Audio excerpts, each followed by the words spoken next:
নমস্কার, আপনাদের সকলকে সম্পূর্ণা অ্যান্ড সোমাস কিচেনের আরেকটি নতুন ব্লগে স্বাগত জানাই। আজকে আমার নতুন রেসিপি হলো ইলিশ মাছের মাথা দিয়ে কচু শাক রান্না। তাহলে চলুন আর বেশি কথা না বাড়িয়ে আসল রেসিপিটি দেখে নেওয়া যাক। এখানে আমি কিছু কচু শাক নিয়েছি, যেগুলো ওপরের আঁশটা ছাড়িয়ে ভালো করে টুকরো করে কেটে জল দিয়ে ধুয়ে নিয়েছি। এবার তাকে সেদ্ধ করা বসিয়ে দিয়েছি। দেখতেই পাচ্ছেন এখানে কচু শাকগুলো সেদ্ধ হয়ে প্রায় গলেই এসেছে। এরকম যখন গলে গলে যাবে কচু শাকটা, তখন আমি মোটামুটি গ্যাসটা অফ করে এবার এটাকে আমি ঠান্ডা করে নেব। ঠান্ডা করে এটাকে আমি জল ঝরিয়ে নেব। একটা আমি ছাঁকনিতে পুরোটা ঢেলে দিয়েছি, দিয়ে এবার একটা হাতার সাহায্যে এইভাবে চেপে চেপে কচু শাক থেকে আমাদের পুরো জলটাকে বার করে দিতে হবে। আমি একটা হাতার সাহায্যে দেখতেই পাচ্ছেন চেপে চেপে কচু শাক থেকে সমস্ত জলগুলোকে আমি বার করে দিচ্ছি। এইভাবে সমস্ত চেপে চেপে জলটা বার করে দিলে এতে কোনো গলা চুলকোনোর ভয় থাকে না। অন্যদিকে আমি কতগুলো এখানে ইলিশ মাছের মাথা নিয়ে নিয়েছি। এবার এইগুলোকে আমি নুন আর হলুদ মাখিয়ে নেব। এবার একটা গ্যাসের মধ্যে কড়াই বসিয়ে দেব। কড়াই বসিয়ে দিয়ে তাতে পরিমাণ মতো আমি সর্ষের তেল দিয়ে দেব।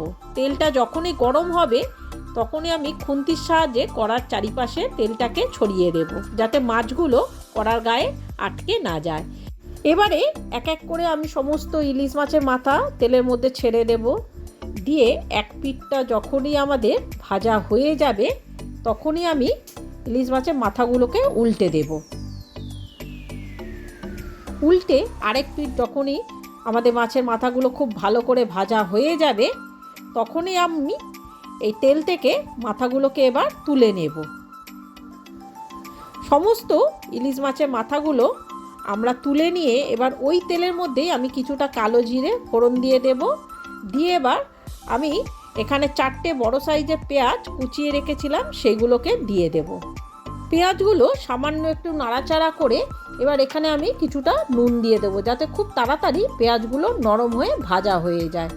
এরকম সমানে নাড়াচাড়া করতে করতে যখনই দেখবেন পেঁয়াজগুলো এরকম লাল হয়ে গেছে তখনই এখানে আমি সামান্য একটু জল দিয়ে দেবো, যাতে পুড়ে না যায়। এবার এক এক করে 1 চামচ রসুন বাটা, 1 চামচ আদা বাটা, 1 চামচ হলুদ গুঁড়ো, 1 চামচ লঙ্কা গুঁড়ো, 1 চামচ জিরে গুঁড়ো দিয়ে এবার খুব ভালো করে মশলাটা আমাদের মিশিয়ে নিতে হবে।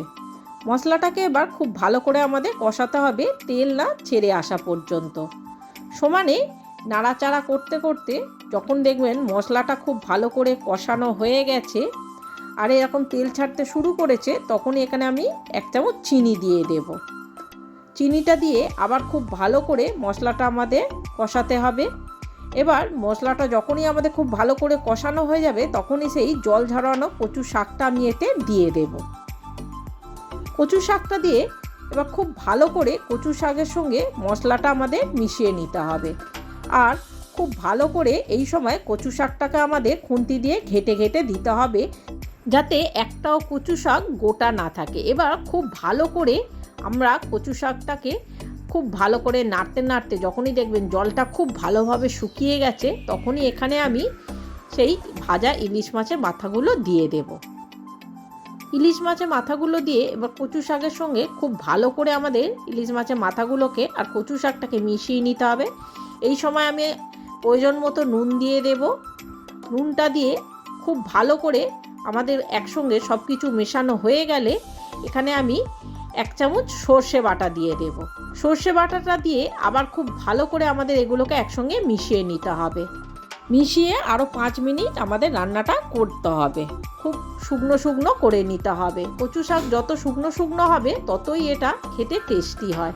তো বন্ধুরা, আপনাদের যদি আমার এই রেসিপিটি ভালো লেগে থাকে তাহলে অবশ্যই আমার চ্যানেলটি সাবস্ক্রাইব করে একটা লাইক দিয়ে আমার পাশে থাকবেন।